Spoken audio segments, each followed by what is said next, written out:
Bom dia para todo mundo. Deixa eu só olhar aqui então. Ó, Fran, aqui está acontecendo um negócio que eu não sei.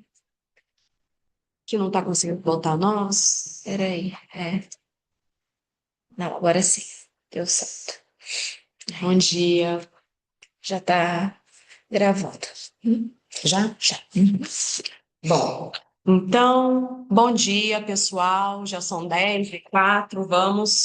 Vamos entrar sem delongas. Hoje, exclusivamente online, que no frio a galera, tipo, desencanou de vir presencialmente. Então, a gente fica olhandinho para vocês, inclusive. Bom, onde que a gente parou? A gente está na lição 9, o que é um quadro. Eu vou terminar o item 3 e aí a gente vai passar de fase aqui, finalmente, no- nesse videogame aqui. Bom, item 3. Eu não vou ler ele todinho, não, mas vou ler boa parte. Aí vocês vão acompanhando, tá? Voltamos agora aos azuizinhos, branquinhos, marronzinhos de Cézanne. Tá falando das pinceladas, né? Ou ainda ao que Maurice Merleau-Ponty, de modo tão bonito, põe como exemplo numa passagem de signos. A essa estranheza do filme em câmera lenta, onde se vê Matisse pintando. Eu procurei na internet, mas não achei muita coisa, não.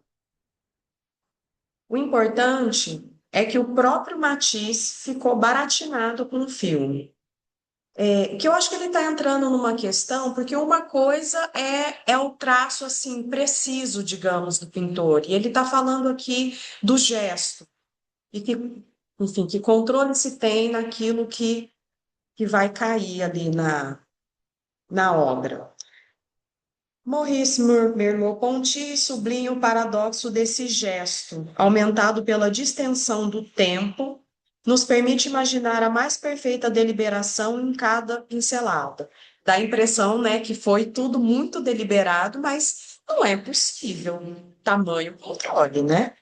Não passa de miragem, diz ele. Ao ritmo em que chove do pincel do pintor esses pequenos toques que chegaram ao milagre do quadro, não se trata de escolha, mas de outra coisa. Essa outra coisa, será que não poderemos tentar formulá-la? Bom, eu vou pular o próximo parágrafo, pulem um. Não esquecemos que a pincelada do pintor é algo onde termina um movimento. Encontramo-nos aí diante de algo que dá novo e diverso sentido ao termo regressão. Encontramo-nos diante do elemento motor, no sentido de resposta, no que ele engendra para trás seu próprio estímulo, né? Porque você tem o movimento, o, a pincelada lá é o final, né? Mas ela é composta por todo o gesto, por todo esse trajeto que se espaça no tempo, né?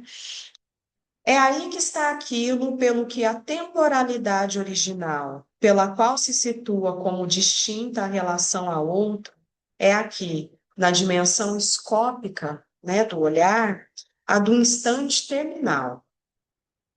O que na dialética identificatória do significante do falado se projetará para frente como precipitação. É aqui, ao contrário, o fim, o que, no começo de toda nova inteligência, se chamará um instante de ver. E é interessante que aí eu fui. Na hora eu pensei no apólogo, nos prisioneiros e tal, e parece que aqui não é a mesma coisa, né? Porque no apólogo dos prisioneiros, o instante de ver, assim como que é o de concluir? O momento, instante de ver, o momento de concluir, não é? O tempo de Tempo concluir. de concluir Compreender e e momento de momento de concluir. concluir. São, enfim, é ali um corte de tempo no ato. E aqui ele está dizendo do instante de ver algo que começou no gesto, né? O que a gente vê é a pincelada, mas ela começa no gesto do pintor. Este momento terminal é o que nos permite distinguir de um ato um gesto. É pelo gesto que vem sobre a tela aplicar-se a pincelada. Então, o que a gente vê ali, o ato, mas tem o gesto que o antecede. E é tanto verdade que o gesto está ali sempre presente, que não se duvida de que o quadro é primeiro sentido por nós, como bem diz o termo impressão ou impressionismo, como mais afim ao gesto do que a qualquer outro tipo de movimento. Porque é claro que não é um gesto aleatório que vai dar num Van Gogh, né? Enfim, tem a intencionalidade aí, mas toda ação. Não, agora vou pular aqui, vou para o outro parágrafo. Eu acho que está o alar. É alguma coisa do alar. Vemos então aqui que o olhar opera numa certa queda. Queda de desejo, sem dúvida, mas como dizer? O sujeito não está aí de modo algum, ele é teleguiado, modificando a fórmula, que é a que eu dou para o desejo enquanto inconsciente, o desejo do homem é o desejo do outro, direi que é de uma espécie de desejo ao grande outro que se trata, na extremidade do qual está o dar a ver. No que é que esse dar a ver pacifica alguma coisa, né? O gesto do pintor termina no quadro que monta ali uma cena que transforma-se em pasto para o nosso olhar, né? A gente se alimenta daquilo, digamos. Tanto que ele diz aqui do apetite, não é? E que já diz também da relação aí próxima, digamos, da pulsão escópica com a pulsão oral. Esse apetite do olho, que se trata de alimentar, constitui o valor de encanto da pintura. Esse valor é, para nós, a ser procurado num plano bem menos elevado do que se supõe, naquilo que é a verdadeira função do órgão do olho, o olho cheio de voracidade, que é o do mal olhado. Esse olho que quer destruir, digamos, e que é um troço que está em tudo quanto é cultura, tem algo assim que remete à questão do mal olhado.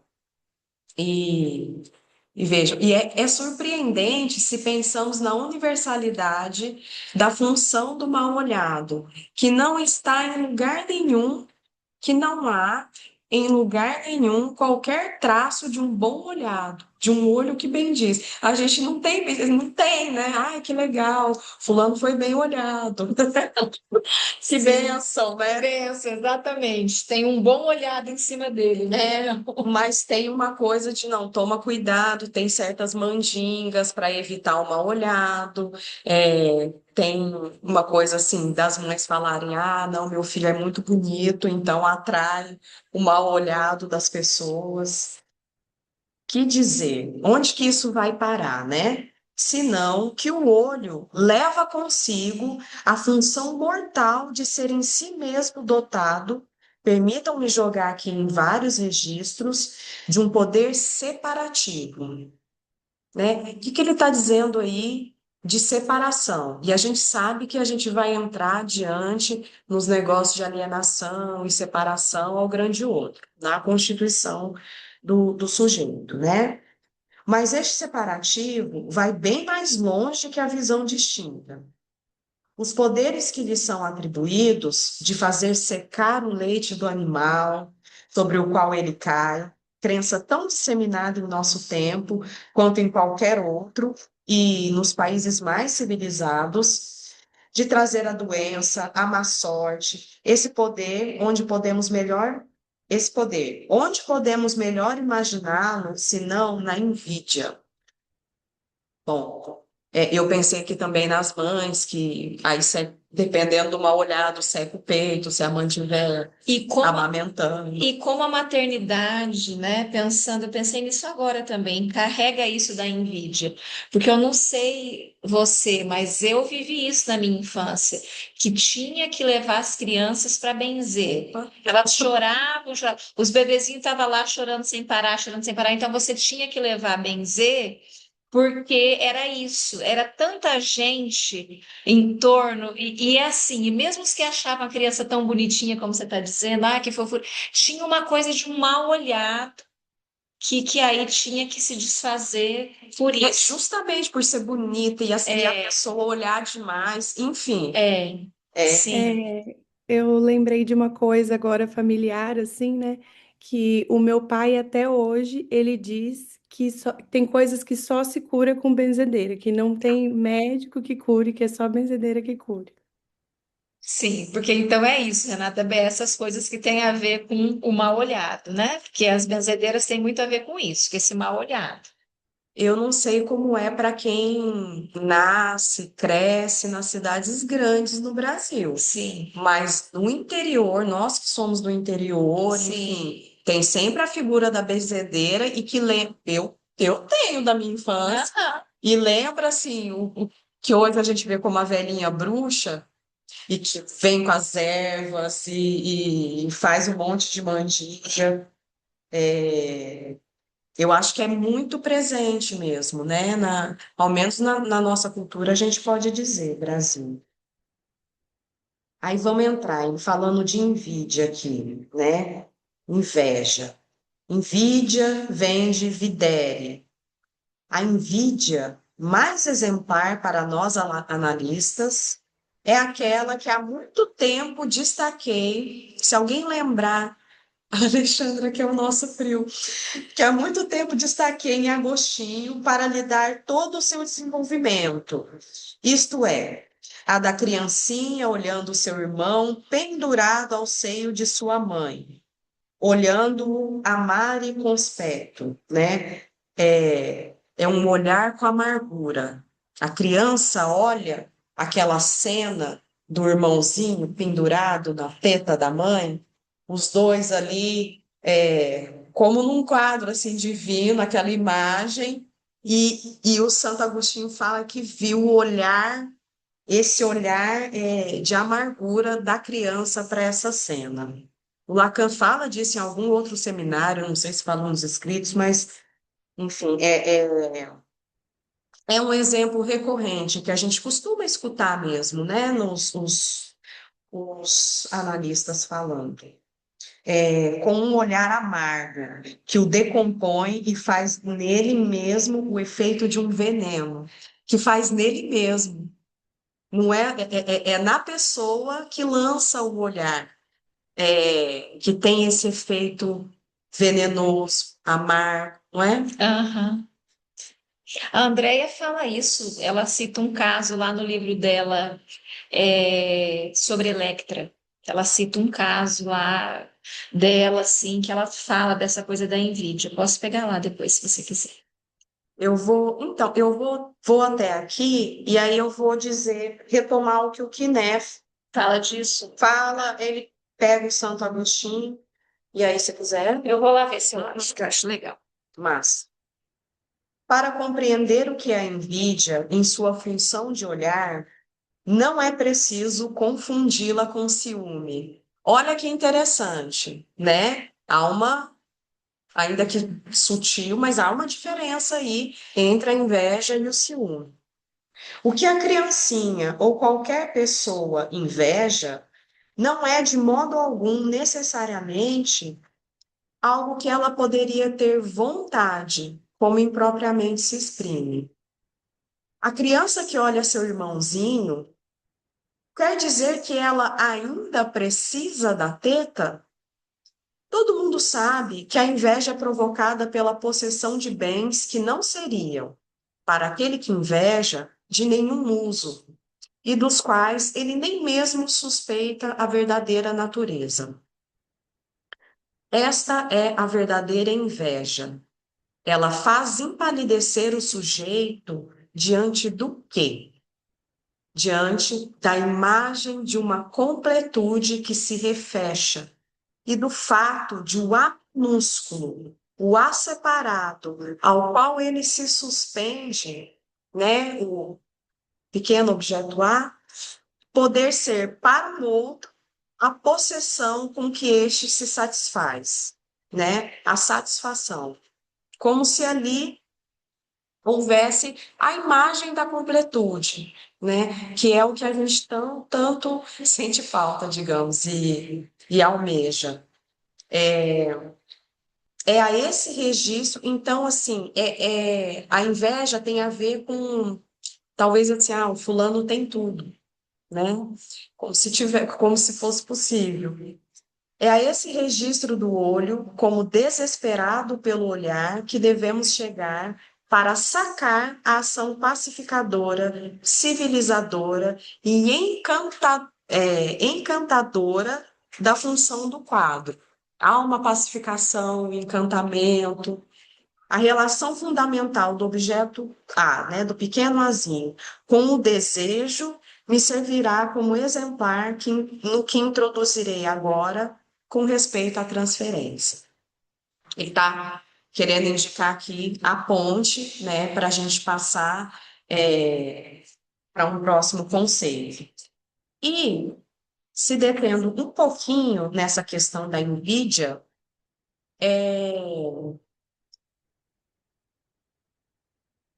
bom, eu vou dizer aqui o que o Lacan, o que o Quiné retoma. Ele retoma bem esse trecho aqui, né, do Seminário 11. Eu estou na página 277 desse aqui, tá? Que a gente vem usando. E ele repete algumas coisas e vai dizer assim: é, portanto, a imagem do grande outro, completada pelo objeto A, que está na origem da invídia. Porque a criancinha lá, né, olhando, vamos colocar nesses termos. Não é bem assim, mas enfim. É tipo assim, como se ela olhasse e pensasse, nossa, ela não precisa mais de mim, a mãe. Acabou para mim, já está ali os dois completos. O sujeito, fascinado diante dessa imagem, é afetado por essa vontade de descompletar o grande outro de seu objeto, de ir lá e arrancar, como se quisesse arrancar o bebê e jogar fora, né? Pois ele mesmo fora separado dele. Essa completude assim atribuída é imaginária, pois o grande outro é incompleto. Também lhe falta o objeto. É a imagem que simula a completude e a totalidade do grande outro, né? Esse tipo de frase sempre me faz pensar no mundo tão virtual que a gente vive hoje. Eu estava lendo ontem, enfim, de como antes a gente entrava e saía da internet, né? Tinha um movimento ali. Eu curti o que você publicou lá, exato. E A gente entrava na internet para fugir da realidade. O meme, né? Agora a gente vai para a realidade para fugir da internet, de tanto que a gente está porque a gente não entra mais. A internet ela é como que se chama? Um prolongamento. ela está Como ela está acoplada, é como um prolongamento, né? um apêndice. Um apêndice, enfim, e que é o mundo da imagem, né? Do simulacro, onde a gente estava escutando um carinha, ele é da comunicação social, bem interessante, dizendo de como em cada, por exemplo, em cada rede social, são lugares que a gente se coloca para ser visto, né? Ou para conversar também, né? No WhatsApp, enfim. Mas em cada local é um fragmento do eu que se coloca, que se mostra, né? E que a gente acaba tomando essa parte pelo todo, enfim. E aí onde fica, a pergunta dele era onde ficava o eu. Uhum. E olha que a consciência a gente acha que é onde a gente tem mais a síntese, digamos, né? Essa noção mais ortopédica do ser. mas na internet a gente vai fragmentando. Eu mesma tenho dois perfis, né? Eu tenho o perfil de psicanalista, que é um perfil sério, e tenho o meu perfil. Enfim, e parece que são pessoas diferentes. A inveja denuncia, na verdade, que o sujeito crê poder reencontrar essa mesma completude que vê no outro. Então tem a ver com isso. E essa crença envenena, né? Porque ele fala de como esse olhar invejoso envenena o sujeito que o lança. Eu achei isso muito legal. Oiê! A crença que está no fundamento do mal-olhado tem, portanto, origem na crença da completude, isto é, que o sujeito, feito de falta, poderia apagá-la e reencontrar o objeto perdido para sempre, ou seja, completar-se com o objeto. A inveja teria a ver com essa crença. Aí eu pensei assim, então será que com o fim de análise cai a crença de completude? Como que fica esse sentimento, né? Oi? A gente vai entrar no próximo item. Ah, tá. Mas Francina, Eu vou ler para vocês o que alguém André. queria falar Ah, alguma tá. coisa. eu ia perguntar qual foi a página que você leu, eu não consegui anotar.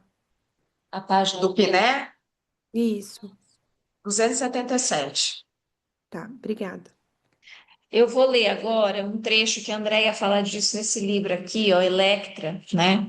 Um corpo que cai. É, ela diz assim: vou ler um trechinho antes do que ela fala da Nvidia, né? Porque eu acho que tem a ver com isso, de um caso em que tinha essa ilusão de completude e isso cai a partir de um determinado momento. Então, é assim. Ela diz assim, está na página 32, para quem quiser anotar, do livro da Andréia. Ser o objeto A para o sujeito se trata de segurar a mão e não deixá-lo cair? Sigamos com Lacan nessa aula de seu seminário. Ela vai fazer uma citação, então, do seminário 10. Mas, se lidarem com uma pessoa que lhes diga que, na medida mesmo em que um objeto lhe é mais precioso, ela se sente atrozmente tentada, de maneira inexplicável, a não segurar esse objeto numa queda, esperando-se sabe-se lá que milagre dessa espécie de catástrofe, e que o filho mais querido é justamente aquele que um dia ela deixou cair inexplicavelmente, aí sim vocês podem identificar o que convém chamar, no caso, de mãe fálica. O filho mais querido pode ser aquele que um dia inexplicavelmente se deixou cair, alega Lacan e dá o exemplo de Electra. Exatamente ela que se queixa de que a mãe a soltou, a deixou cair. Muito mais mísera do que o irmão, porque a ela a mãe deixou cair.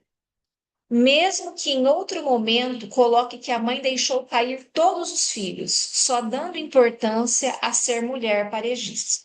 Isso, né?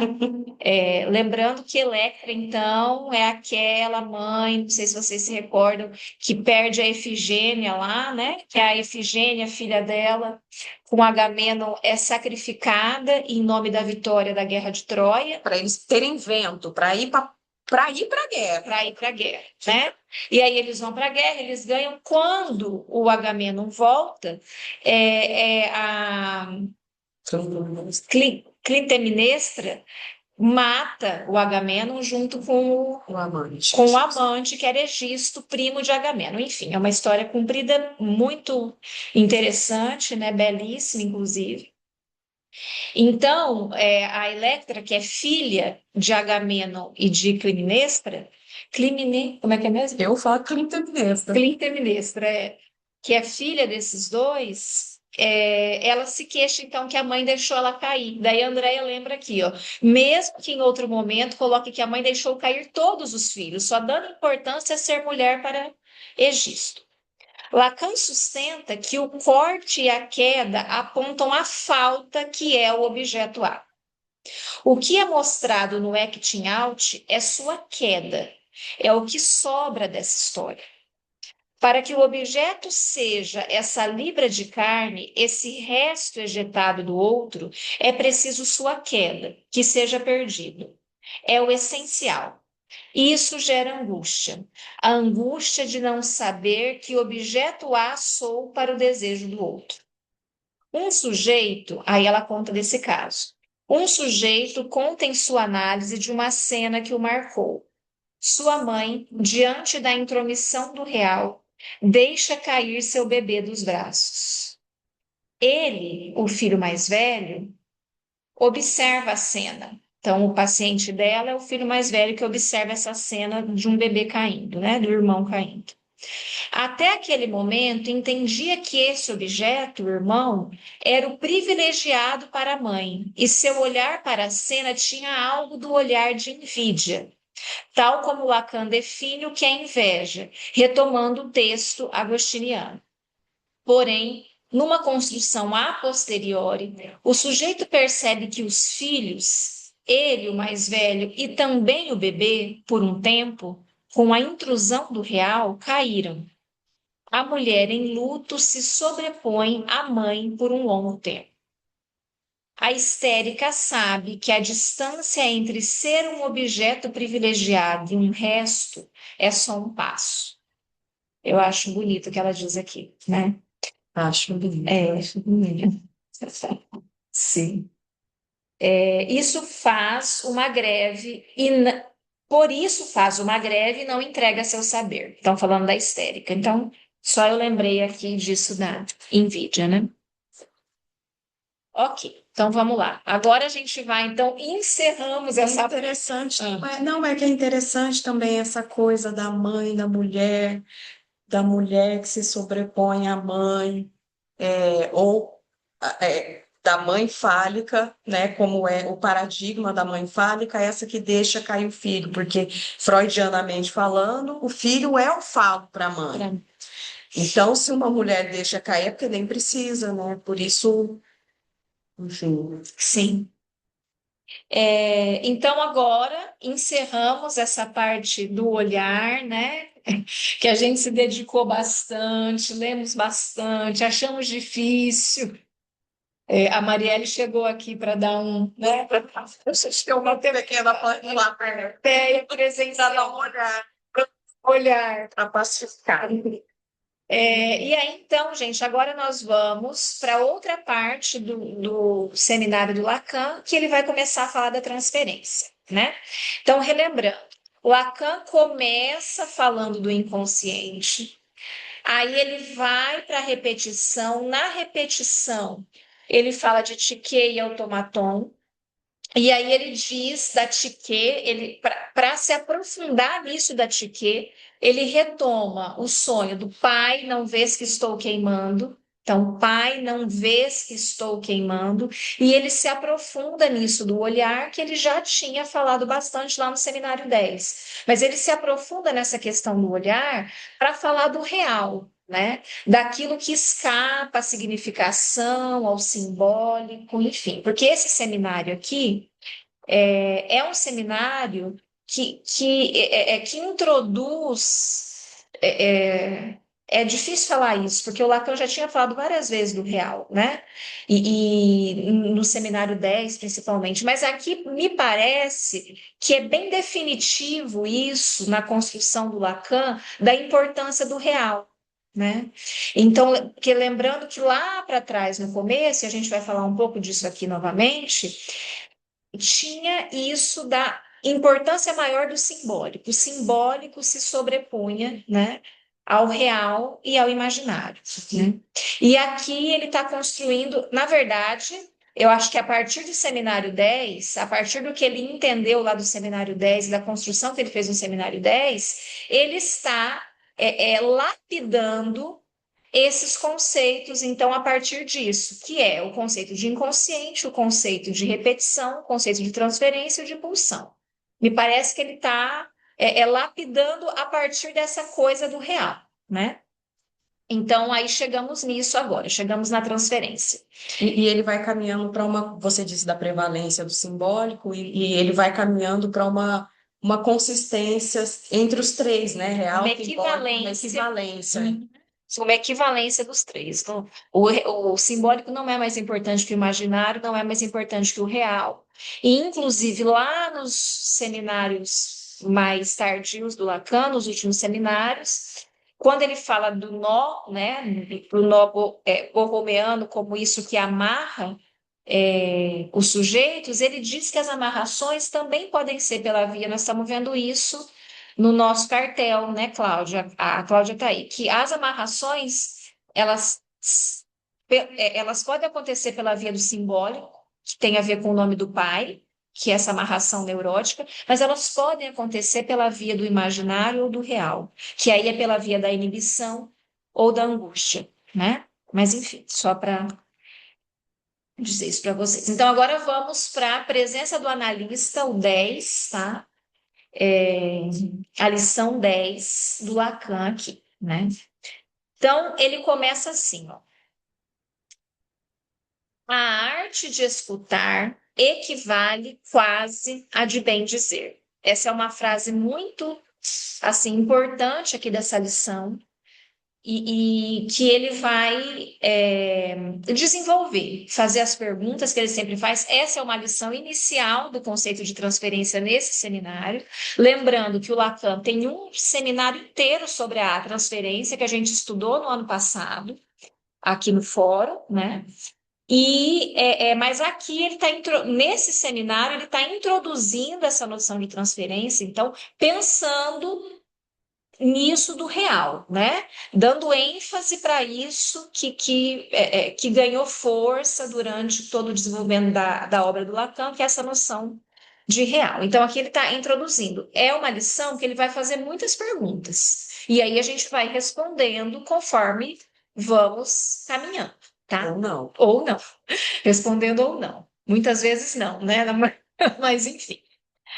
Então, a arte de escutar equivale quase a de bem dizer. Isso divide nossas tarefas. Esperamos que estejamos perto de estarmos à altura delas. Isso divide nossas tarefas, eu entendi que é a tarefa do psicanalista e do psicanalizante.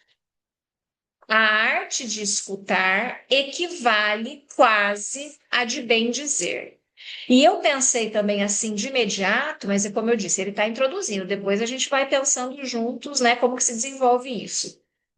Eu pensei também nos textos de Freud sobre a técnica, em que Freud disse que a associação livre, que é a única regra do tratamento psicanalítico, a única regra da qual não se pode abrir mão, e que é uma regra que toca também no impossível, a Colette Soler que diz isso, o impossível da associação livre, porque a gente está sempre querendo desviar e não dizer o nosso pensamento, em desqualificar, e falar, eu vou dizer isso que isso não é tão importante, quem faz análise sabe disso, né?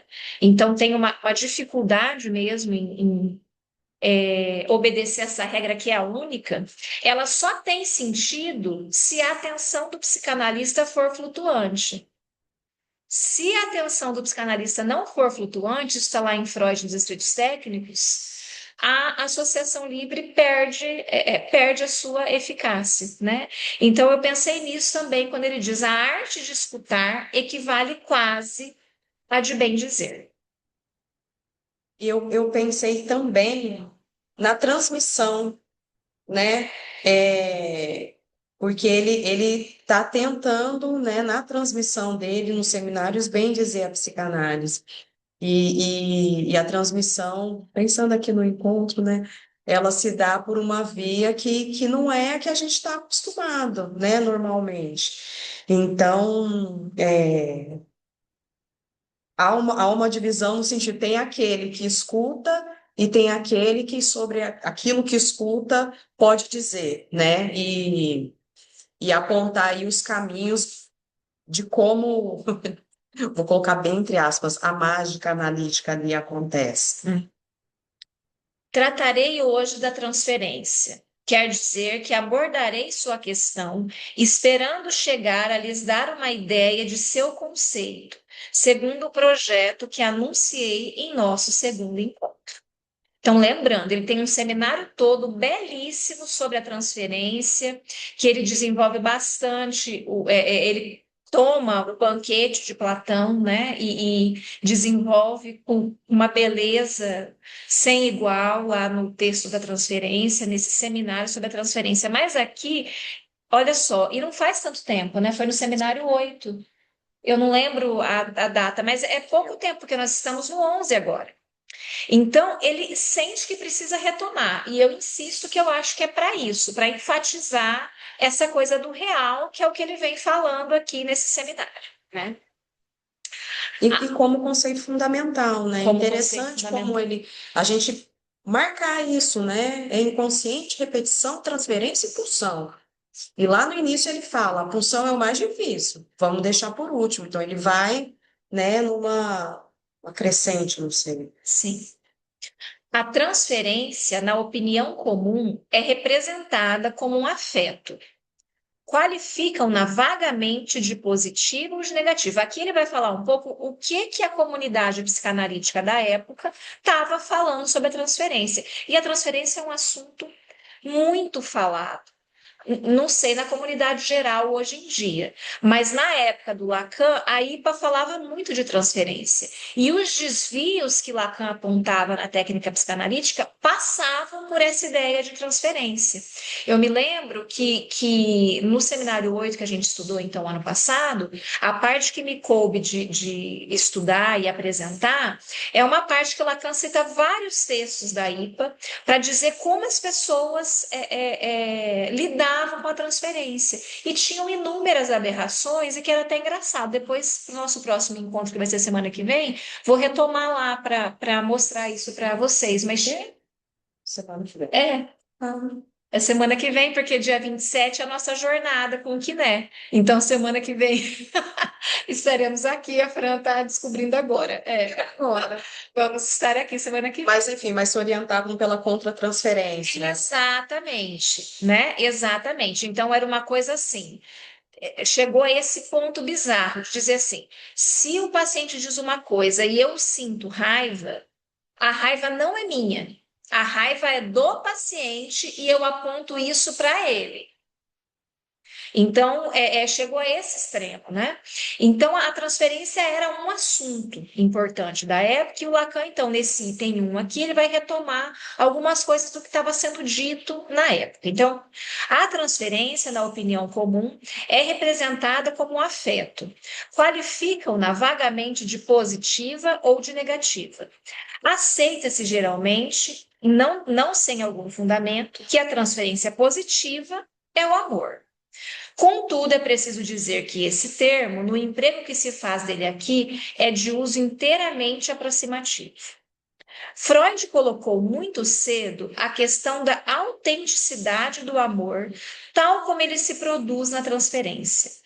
Para dizer logo, a tendência geral é sustentar que ali se trata de uma espécie de falso amor, a tendência geral de sombra de amor, que a transferência é uma sombra de amor, é um falso amor. Freud, ao contrário, está longe de ter feito pender a balança nesse sentido.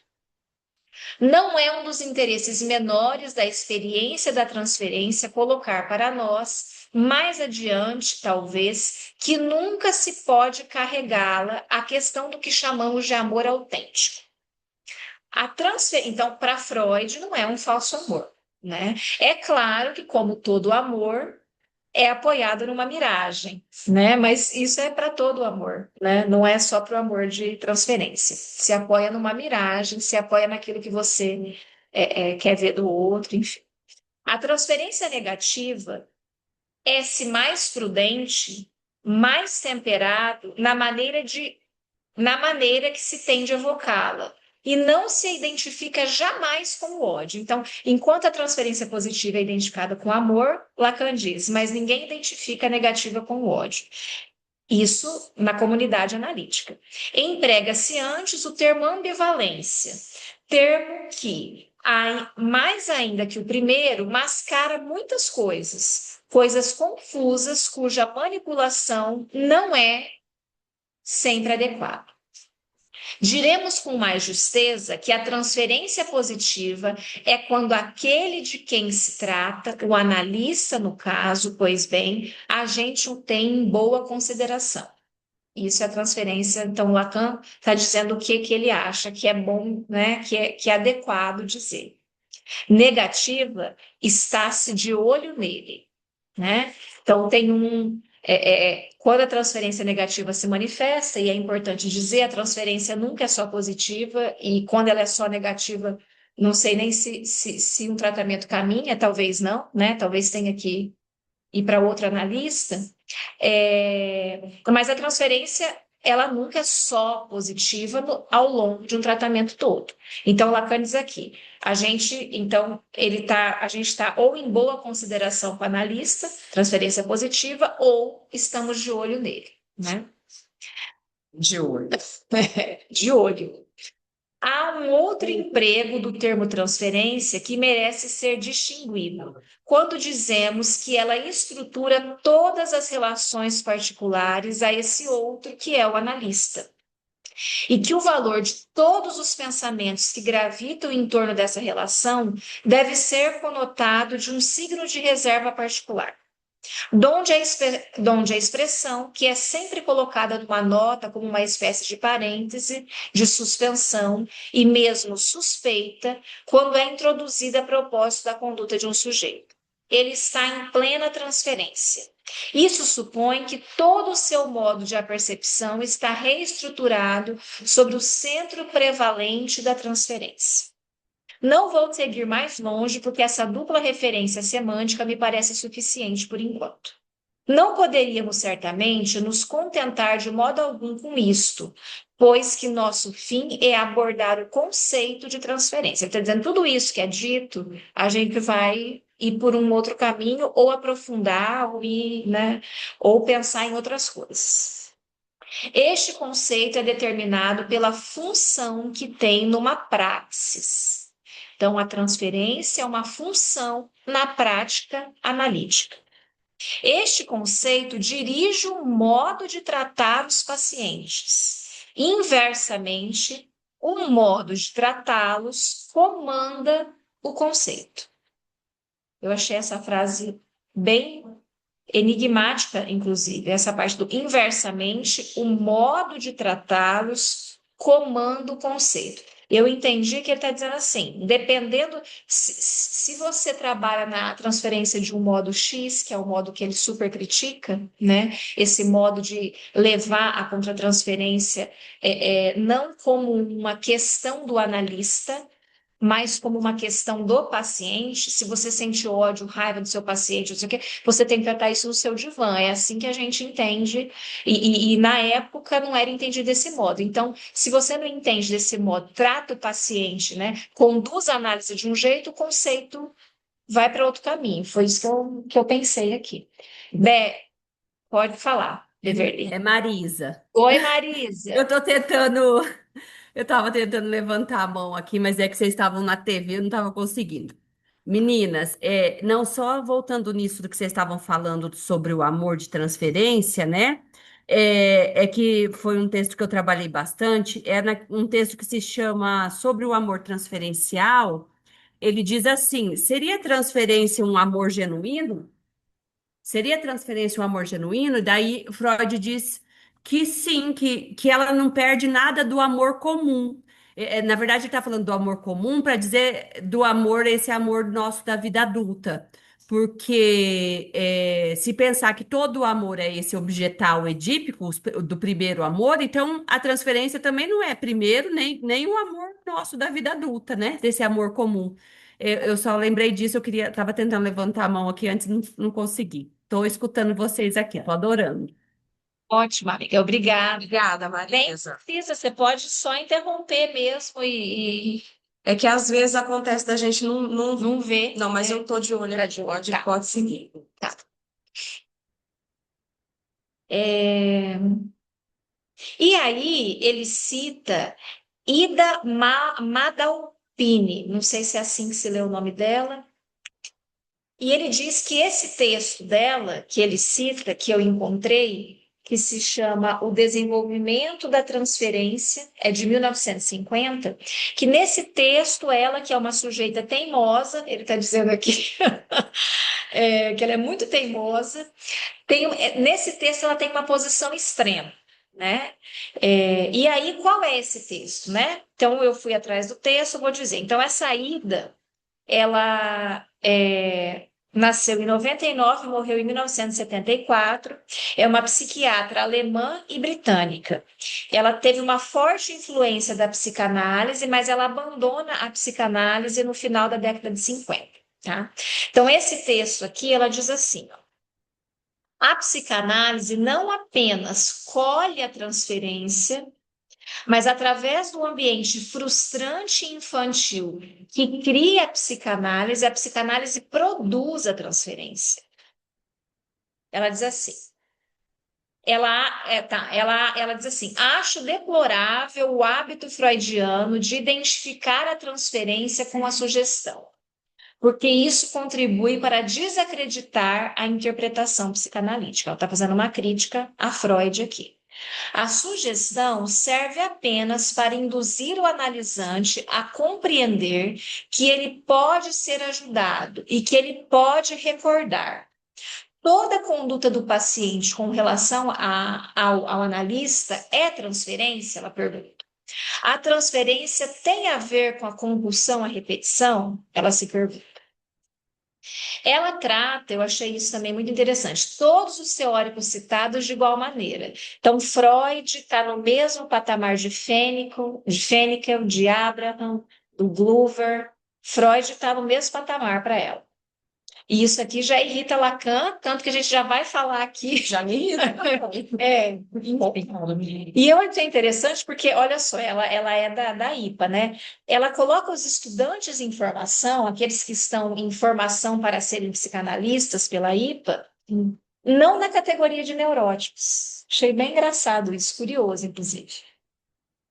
A análise induz, aí ela dizendo, ó, a análise induz a uma fixação infantil e o analisante se enquadra nisso.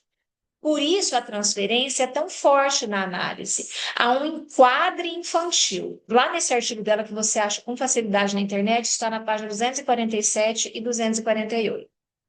E aí ela fala que tem 3 fases na análise. A primeira fase, o analisante se adapta à fixação infantil.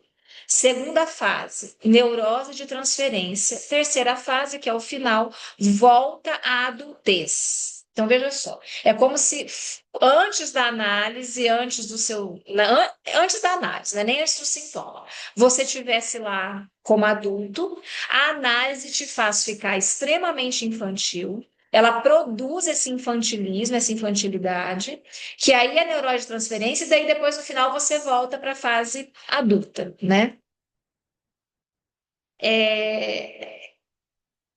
Então, a conclusão dela é que a transferência não é espontânea, há uma predisposição, porém depende também do estímulo externo do analista, né? Essa que é a conclusão dela. Lacan acha que essa é uma posição extrema. Ele não gosta dessa posição e ele está aqui criticando essa posição, né? Até porque a Marisa também pode ajudar, que ela, né, leu bastante sobre isso. A transferência é uma coisa espontânea, e tanto que ela ocorre ou não. Às vezes a pessoa te pede uma indicação, você indica, às vezes a pessoa chega em seu consultório e ela não fica, porque a transferência é espontânea. Você não tem nenhum controle. Não tem assim, quais são as regras para a transferência se estabelecer? Isso é uma coisa que não existe. Nós não temos esse tipo de controle, né? E é comum quem está iniciando, assim, na clínica, que a gente escuta em supervisão, porque quando você está com o paciente nas entrevistas preliminares, né, ainda não é uma psicanálise, é um tratamento de ensaio, a gente segue as regras ali, né, eu estou usando o termo de Freud, de tratamento de ensaio, mas não há garantia de que a transferência vá se estabelecer. Às vezes o sujeito chegou ali e fala, não, nada a ver, me indicaram aqui para essa pessoa e não colou. E às vezes os novatos ficam, gente, mas o que que eu errei? O que que eu fiz de errado? O que que eu falei? E se eu tivesse falado tal coisa? E assim, essas questões vão caber mais adiante, né? Com uma transferência Já já estabelecida. estabelecida. Mas Perfeito. isso que essa mulher aí falou Das fasezinhas? é, assim, de um certo infantilismo é ruim, né? Mas é porque a criança está sempre presente, né? Tá. E acho que em relação ao analista, talvez a gente fique mesmo, não sei, Infantilizar. me fez um sentido, não é mas achei que fez sentido. Então, Agora, o que não faz sentido é a última fase, que é a adultez. Ah. Se pudesse, como se o infantil fosse superado. E no fim de análise não há uma superação do infantil, né? O que há é uma nova amarração com os elementos que você já tem e que são seus para sempre, né? Isso não. Então, e isso vai muito nessa esfera da IPA, nessa esteira, né? De fase genital, em que há. Nessa ideia de superação, em que se chega num lugar e que há uma do progresso, progresso. né? Você vai assim. Exatamente, exatamente. É isso. Então, é isso que ela diz aqui nesse texto, tá? Como eu disse, é facinho de achar lá na internet, se vocês quiserem. Eu acho, principalmente, Vem aqui, você tá Senta, aqui, senta conversa. mais perto, pega a cadeira, E aí todo mundo te que aí as escuta. pessoas Pode pôr aqui se quiser. se quiserem. eu pensei nessa parte aí que Vocês estão fica meio escutando? criança, né, que ela está dizendo, que eu acho que numa análise, quando tem transferência com o analista, a gente fica meio sem vergonha, sabe? E esse sem vergonha é muito presente, né? Dessa ingenuidade que vai falando assim. Não sei, me veio isso, sabe? Eu acho que quando amarra a transferência, porque você lá você vai dizer de tudo, né? Do que é mais íntimo seu, coisas que talvez até para um amigo ou para o cônjuge você não fala. Eu acho que nós já vamos falar disso, Mariana, mas é legal você, porque tem os dois lados. Tem o lado do sem vergonha e tem o lado da inibição, Do com do vergonha. fechamento, do com vergonha, que fecha o inconsciente. E essa é uma ambiguidade que o Lacan explora muito aqui, e eu acho que aqui é o lugar que ele mais explora isso, pensando em tudo que já foi falado sobre transferência, né? Mas tem isso sim que você está dizendo. Tem isso, mas eu pensei também em Freud quando fala. É o Freud que diz, né? Quando o paciente faz silêncio, pode ter certeza que ele está pensando na pessoa do analista, que é assim, então, que quando entra a vergonha, a inibição, algo desse sentido. Eu me lembrei de um caso que foi assim, eu acho que um exemplo bem interessante disso, da transferência que rola e que não rola. Uma vez faz tempo, eu estava sem horário na clínica e essa pessoa dizendo, não, eu quero fazer análise com você, você foi recomendada. Agora eu não me lembro por quem, não me lembro se foi alguém da própria psicanálise, se foi alguém que fazia análise comigo, eu não me lembro quem que encaminhou. Mas e aí eu estava sem horário e eu tentei fazer os encaminhamentos e a pessoa insistiu, falou, não, eu vou esperar. Quando você puder, eu quero fazer análise com você. E aí, assim, vamos dizer que num período relativamente comprido, assim, de alguns meses, ela me mandava mensagem querendo marcar a sessão. Até que eu resolvo, falei, não, eu vou arrumar um horário, então, já que ela quer tanto, né? Eu vou arrumar um horário, eu arrumei o horário. Ela chega na sessão, me olha e diz, você é a Priscila? aí, aí eu dou um sorriso, ela fala, ah, não vai dar. Você é muito jovem, não dá para mim. Eu não encarei isso de forma alguma como um erro da minha parte, como. Não, é um exemplo. Eu sei lá, não deu tempo, porque foi uma sessão que ela não disse nada, só disse assim logo de saída, porque ela precisa de uma pessoa, sabe-se lá por quê, por conta das coisas dela, mais velha, né? Então é dela. Mas é um exemplo disso, que ou rola ou não rola, ou é com você ou não é com você, enfim, né? Posso contar um exemplo que está em algum lugar aí na internet, porque a Maria Anita Carneiro Viva falou na época aí do online. Eu não sei se eu escutei ela falando isso num podcast, mas enfim. Ah, tá, só um pouquinho, gente. Isso foi há uns 8 anos atrás, tá? Se ela viesse hoje, talvez ela não ia me achar tão jovem assim, mas Ah, foi há 8 anos atrás, mais ou menos. capaz, né? É. Mas a Marianita conta, porque, enfim, quando veio a pandemia, a gente começou a atender online, e era essa coisa assim, como fazer, né? Os atendimentos, enfim, e como é que fica a presença do analista, né? Pegando pelo título aqui. E aí a Marianita, ela contou de uma paciente que ela atendia, sei lá quanto tempo, e isso antes de pandemia, uma coisa antiga que ela conta daí. E a paciente se mudou para a França. E aí, ela, na França, ótimos psicanalistas e tal, e encaminhou, deu nomes para ela. A mulher foi em uma pessoa.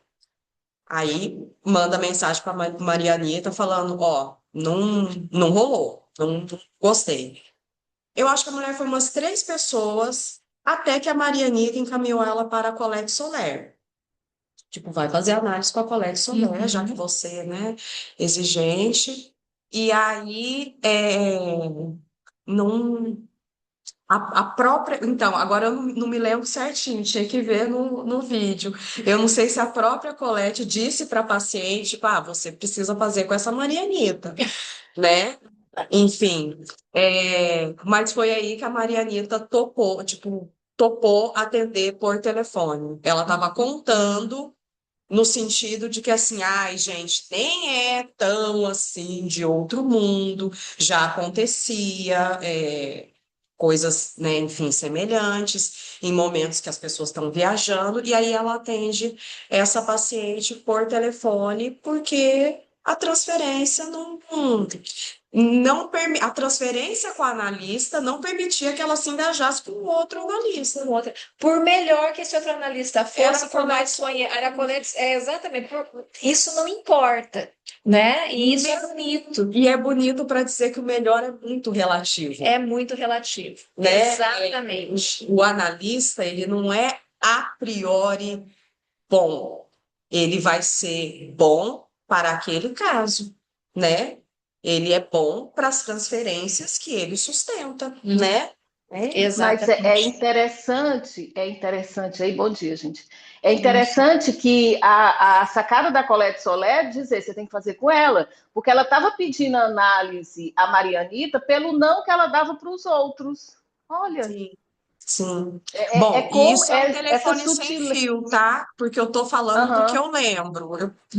Mas assim, só pelo fato dela ter indicado várias pessoas e ela liga de novo e diz, não é essa.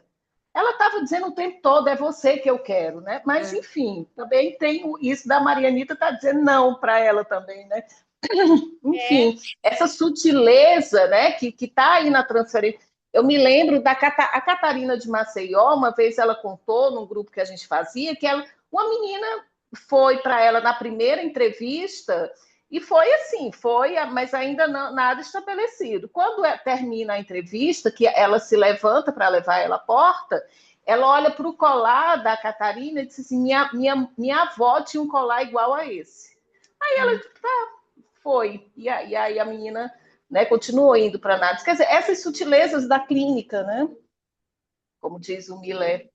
exato, essas sutilezas da clínica, e lembrando, Alexandra, que eu também acho importante dizer, teve um tempo antes da pandemia, a pandemia nesse tempo, nesse aspecto, ela revolucionou, porque nós somos obrigados a atender online, porque não podíamos deixar os pacientes no desamparo e também não podíamos ser transmissores do horror.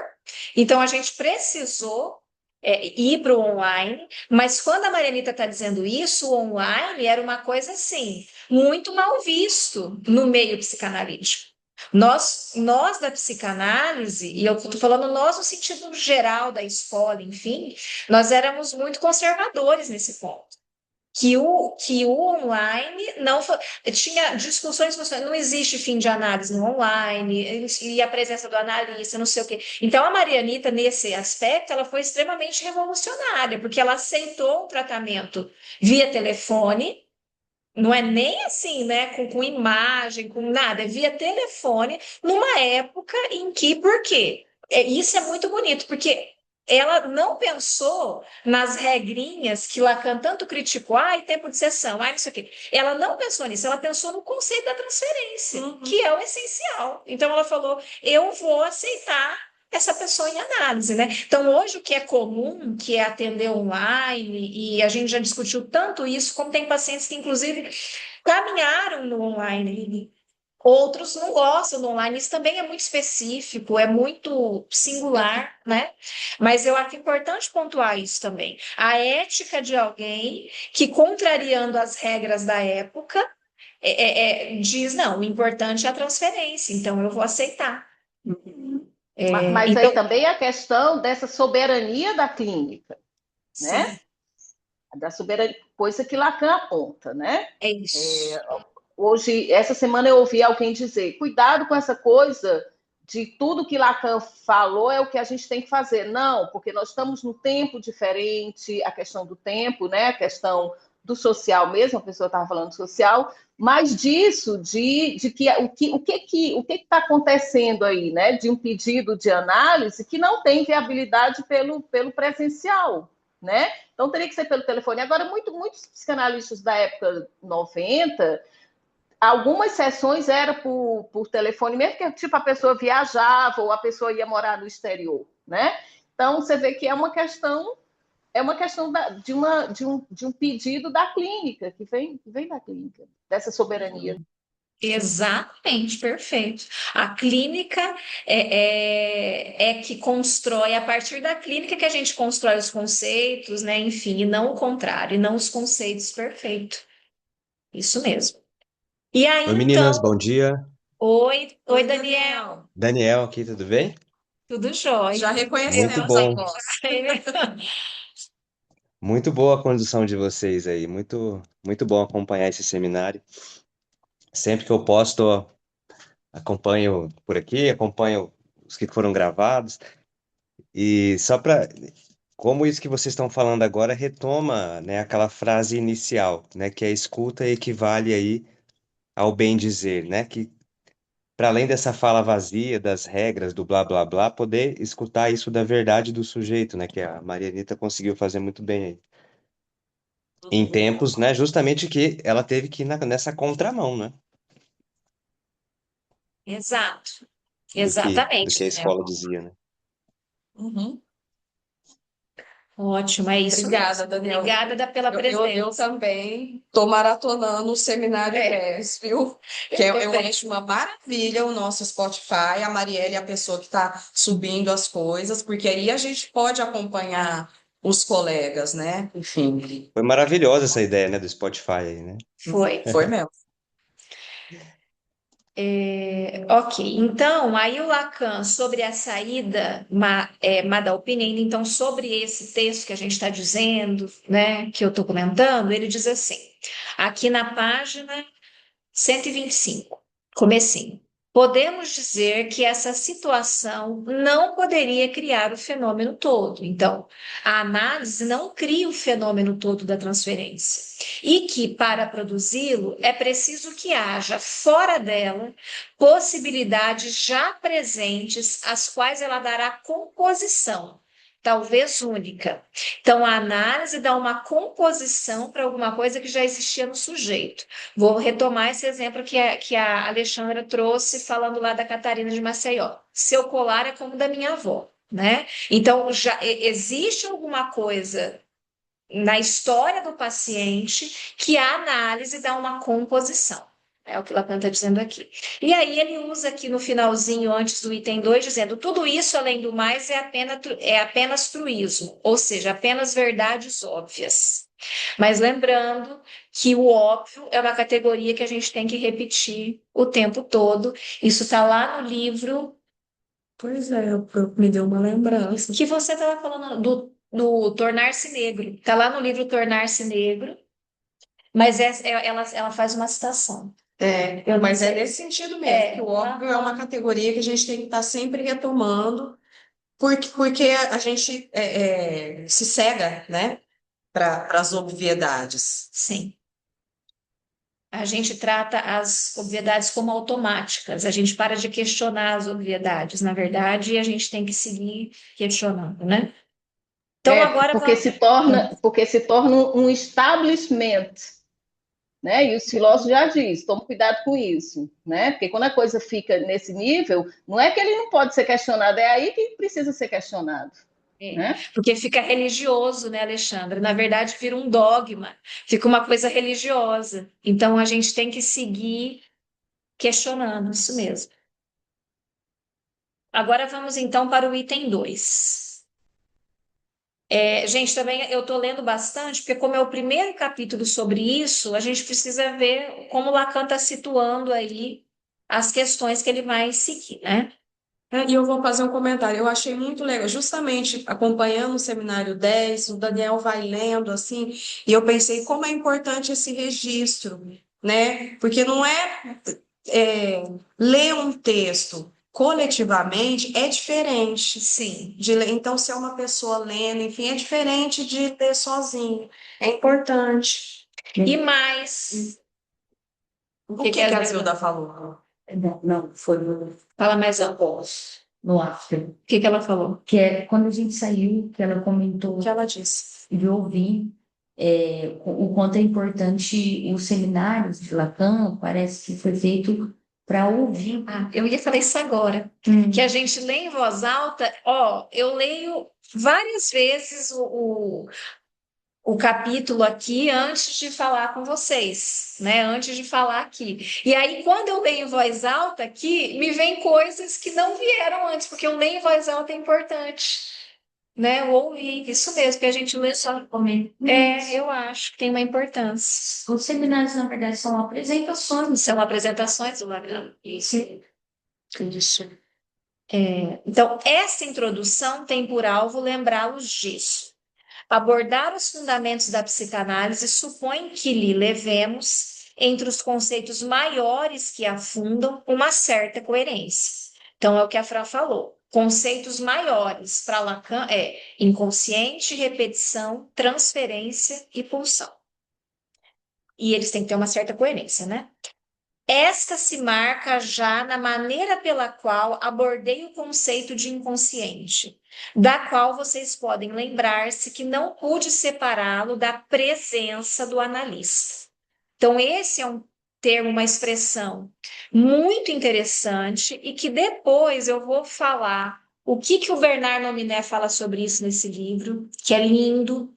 O que a Julieta fala sobre isso nesse livro aqui, ó, que também é lindo esse texto da Julieta aqui nesse livro, sobre isso da presença do analista, tá? Mas mais para frente, né? Então, presença do analista é um termo muito belo que estaríamos errados em reduzir a essa espécie de pregação lacrimejante, a essa intumescência serosa, a essa carícia um pouco viscosa, que encarna um livro que foi publicado com esse título. Gente, eu não achei. Eu não achei esse livro. Coloco lá a presença do analista, não aparece livro nenhum, aparece as coisas do Lacan. Eu não sei, se alguém souber que inglês. Eu acho que tá aqui no Staferlar, é de Qual que é? SNAT. SNAT. S.NACHT é o sobrenome. Esse aqui era o rival do Lacan. Ele é. Olha só, aqui, essa época aqui é a época da excomunhão do Lacan. Ele tinha sido recém o que ele chama de excomunhão, né? Mas 10 anos antes disso, em 1953, mais ou menos, ocorre a cisão no grupo francês. Então, o grupo francês se chamava Sociedade Psicanalítica de Paris. Era um grupo só vinculado à IPA. Por conta das coisas desse psicanalista, que eu também não sei pronunciar, Nath, não sei, enfim, e outras coisas mais, e a sessão curta do Lacan, enfim, e um monte de coisas, esse grupo se divide. Então, continua a SPP, que era originalmente vinculado à IPA, e se cria a SFP, Sociedade Francesa de Psicanálise. Essa Sociedade Francesa de Psicanálise foi criada originalmente pelo Lagache, mas o Lacan segue esse grupo. Ele adotou o Lagache, enfim. Então, ótimo, Alexandre, eu não tinha procurado essa Ó, fera. Então, é Sacha Emanuel Natti. isso, Ele é romeno, né? Não. Nasceu na Romênia, é psiquiatra e psicanalista. isso mesmo. E ele estava no grupo mais ligado a Marie Bonaparte, à psicologia do ego, né, que é o Lowenstein, o Cris e o Hartmann. Ele estava nesse grupo. Então, o Lacan está É, fazendo uma crítica ao que ele coloca aqui desse livro. Vou tentar pesquisar se eu acho alguma é. coisa. Se Psiquiatra alguém achar, romeno-francês. é isso. Romeno-francês, ele. Isso, ele era Tem da França. essas. Ele estava na França naquele momento. Então, a presença. Deixa eu só dizer aqui que eu achar com esse título. A presença do analista é ela própria uma manifestação do inconsciente. Olha que importante. De modo que, quando ela se manifesta hoje em dia em certos encontros como recusa do inconsciente, é uma tendência e confessada no pensamento que formulam alguns, isso mesmo deve ser integrado no conceito de inconsciente. Vocês têm aí acesso rápido à formulação que coloquei em primeiro plano de um movimento do sujeito que só se abre para tornar a se fechar, numa certa pulsação temporal. Pulsação que marco como mais radical do que a inserção do significante, que sem dúvida a motiva, mas não lhe é primária ao nível da essência, pois que de essência me provocaram a falar. Olha só, eu vou repetir essa frase aqui porque ela marca uma ruptura do Lacan com o próprio Lacan, que não foi feita exatamente aqui, como eu estou dizendo, né? Não foi feita exatamente nesse seminário, mas eu acho importante marcar. E isso, quem apontou, né, numa leitura que eu estou fazendo, é esse aqui, ó. Eu só tenho o Xerox, é o Chetman. Ele é um livro que não tem tem ele é argentino, chama Ensaios de Clínica Psicanalítica do Nó, né? Aqui está nodal, eu acho que se traduziria assim também. Então, ele está em espanhol, ele é um argentino, né? E aí, então, olha só o que está dizendo aqui. Vocês têm acesso rápido à formulação que coloquei em primeiro plano de um movimento do sujeito que só se abre para tornar a se fechar, numa certa pulsação temporal. Pulsação que marca como mais radical do que a inserção do significante, que sem dúvida a motiva, mas não lhe é primária ao nível da essência. Então, o significante como não primário ao nível da essência. O que o Chatman vai dizer aqui?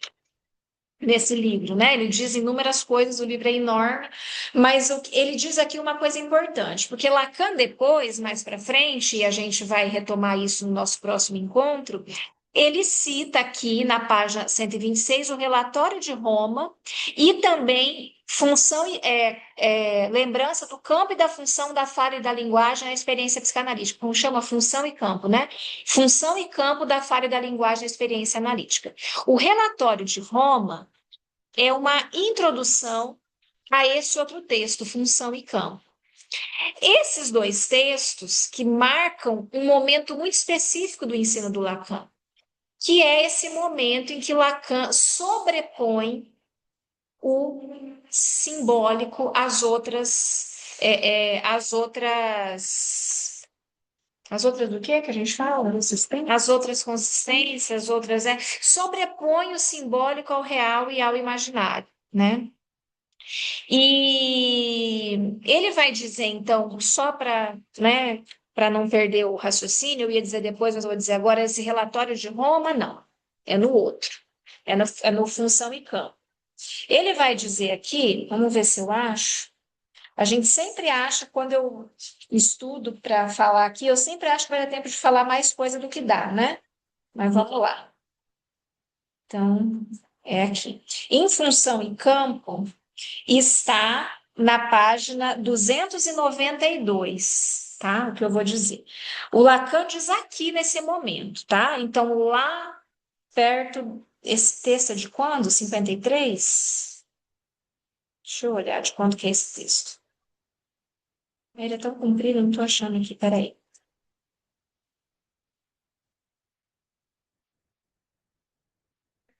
É 53, exatamente. Esse texto, então, é de 53, esse função e campo. O Lacan vai dizer aqui, ó. Não, deixa eu ver.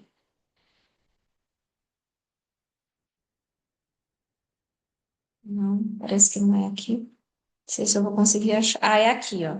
É aqui.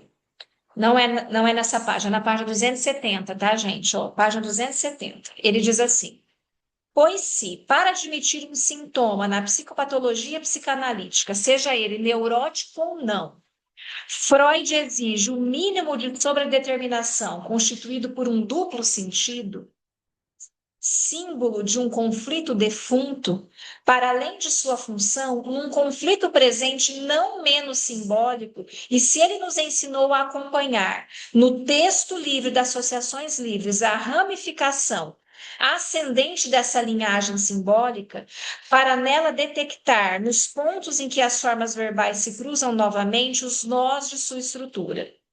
Já está perfeitamente claro que o sintoma se resolve por inteiro uma análise linguageira. Veja só, nesse momento, Lacan, então, colocando o simbólico nesse pedestal, mas isso também numa posição política na época, de retomar o texto de Freud, de retomar a ideia freudiana, de retomar a técnica freudiana, mas nesse momento ele diz isso, que um sintoma se resolve por inteiro numa análise linguageira. Isso é dar, assim, todo o valor ao significante. Que aqui ele já não diz mais isso. Isso que eu li aqui para vocês é dizer que o significante, que a inserção do significante não é primária no nível da essência. Então, aqui, Lacan já está dizendo, ele está reformulando isso que ele tinha dito lá em 53, para dizer: tem o real, tem aquilo que não é simbolizável, o significante é importantíssimo, mas ele não é tudo, né? Tem alguma coisa que escapa. Então, acho importante a gente situar isso também, já que como a gente está mais para o final, eu ia falar depois, mas só para o raciocínio não ficar perdido, né? Então, vamos lá para a página 126, ó. Indiquei de modo maiêutico, erístico. O que é erístico? Eu não sabia o que era. É vencer um debate a qualquer custo. E ele está ele tá se referindo a esses dois textos, tá? Então, ó, indiquei de modo maiêutico, erístico, que era preciso ver no inconsciente os efeitos da fala sobre o sujeito, na medida em que esses efeitos são tão radicalmente primários que são propriamente o que determina o estatuto do sujeito como sujeito. Aí está uma proposição destinada a restituir o inconsciente freudiano ao seu lugar. Então, ele está dizendo o que ele estava fazendo lá. Restituir o inconsciente freudiano ao seu lugar, que é o inconsciente estruturado como uma linguagem, né? É nisso que Lacan estava lá em 1953.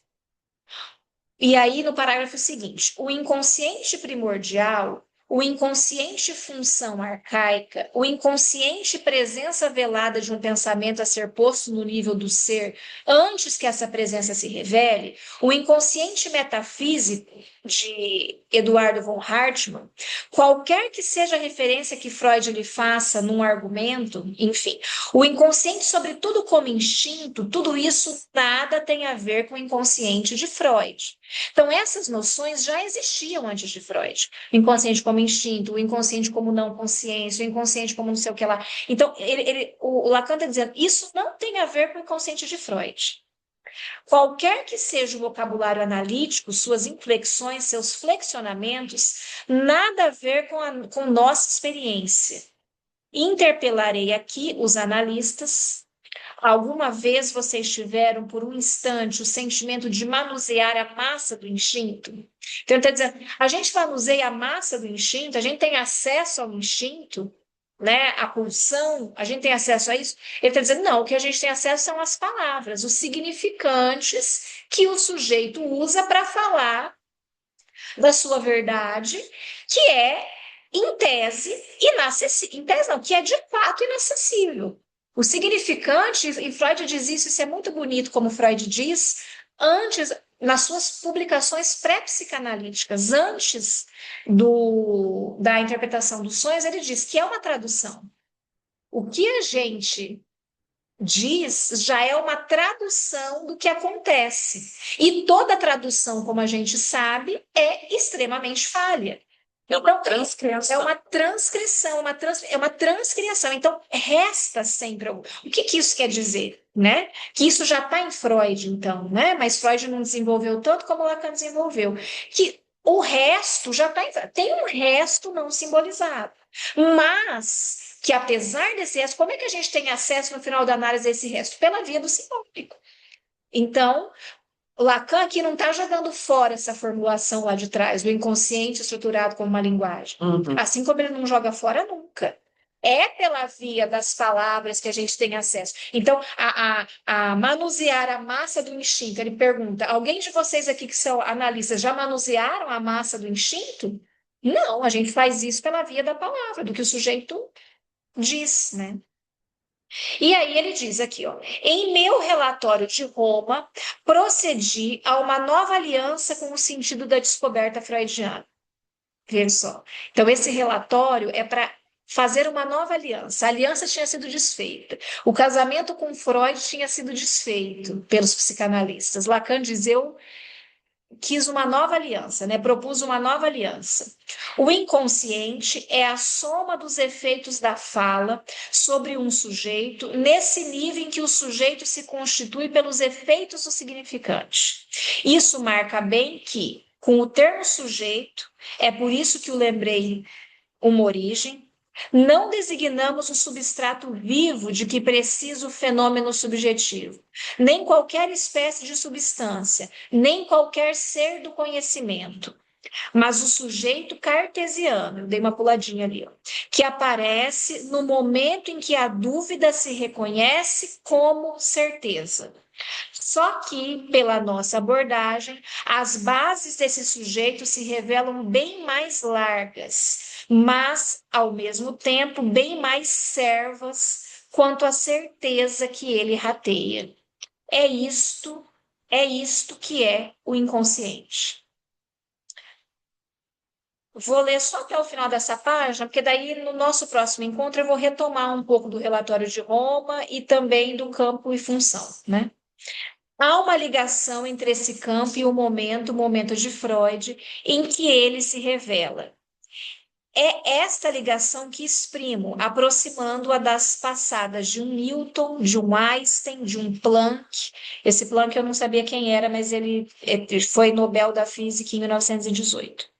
Como uma marcha acosmológica, no sentido de que todos esses campos se caracterizam por traçar no real um sulco novo em relação ao conhecimento que se poderia atribuir por toda a eternidade a Deus.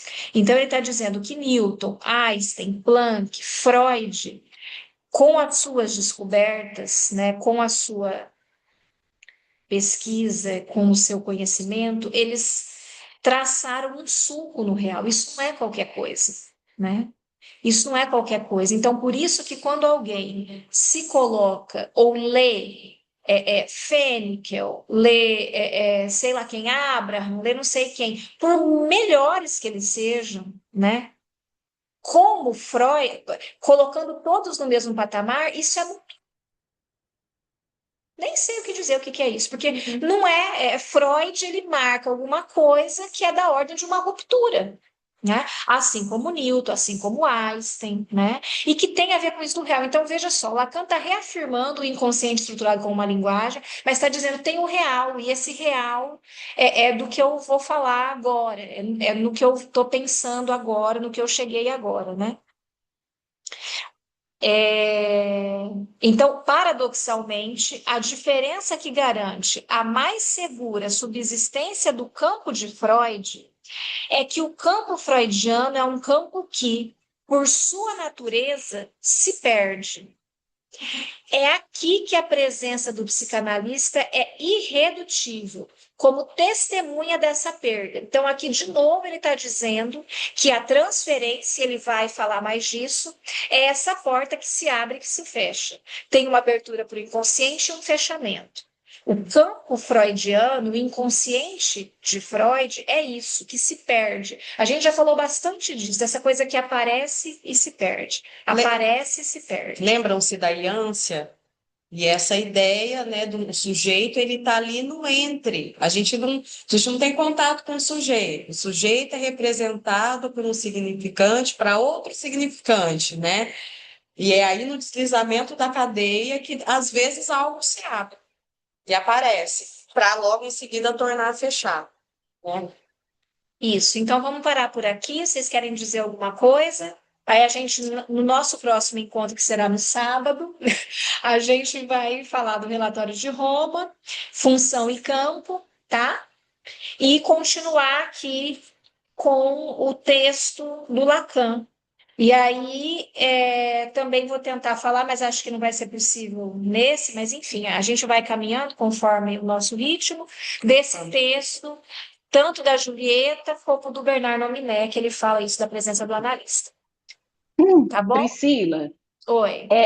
nessa parte aí que ele faz referência ao relatório de Roma, não foi colocado aqui na edição em português, mas Lacan usa, nesse procedimento, ele diz: o que procedia em meu relatório de Roma é algo da ordem do que se pode chamar legalmente de novação. Novação é um termo jurídico que quer dizer a substituição de uma obrigação antiga por uma nova através de uma alteração de um dos elementos constitutivos dessa última, esse retorno a Freud, né, que ele faz nessa novação. Achei interessante esse termo, né? Que é nova ação, né? Que não é repetir Freud, mas não é se perder de Freud, porque quando ele retoma Freud, ele retoma porque estavam se perdendo de Freud, né? Estavam deixando, inclusive, o próprio conceito de inconsciente de lado, né? Para falar do eu, do ego autônomo, né? Achei interessante, mas infelizmente não foi colocado aqui esse termo. Mas, enfim, a gente vai catando. Que coisa, Né? que bom que você Pois está com essa é. tradução, ou com essa versão, né? Não com essa tradução, com essa É, versão tá, aí.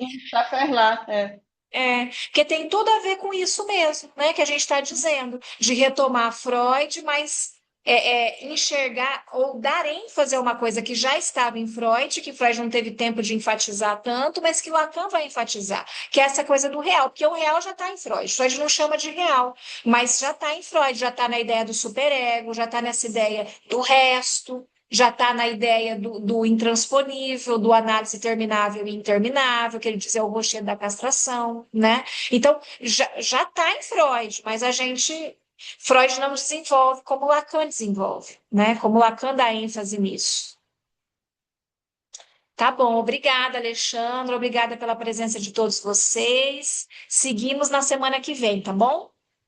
Próximo sábado, gente, todo mundo aqui. Todo mundo aqui, Tá Ou joia, até online, lá. né? Pode ser online também, se tiver muito frio e chovendo, enfim. Até lá. Até Obrigado, mais. meninas. Parabéns. Até mais. Bom dia, Até, professor. tchauzinho. Tchau. Tchau, Obrigada, gente. gente. Obrigada.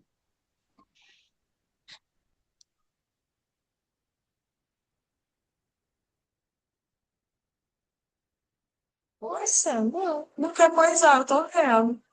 Você estava gravando? Tá gravando? Tá. Não, tô com medo de apertar aqui. Aí.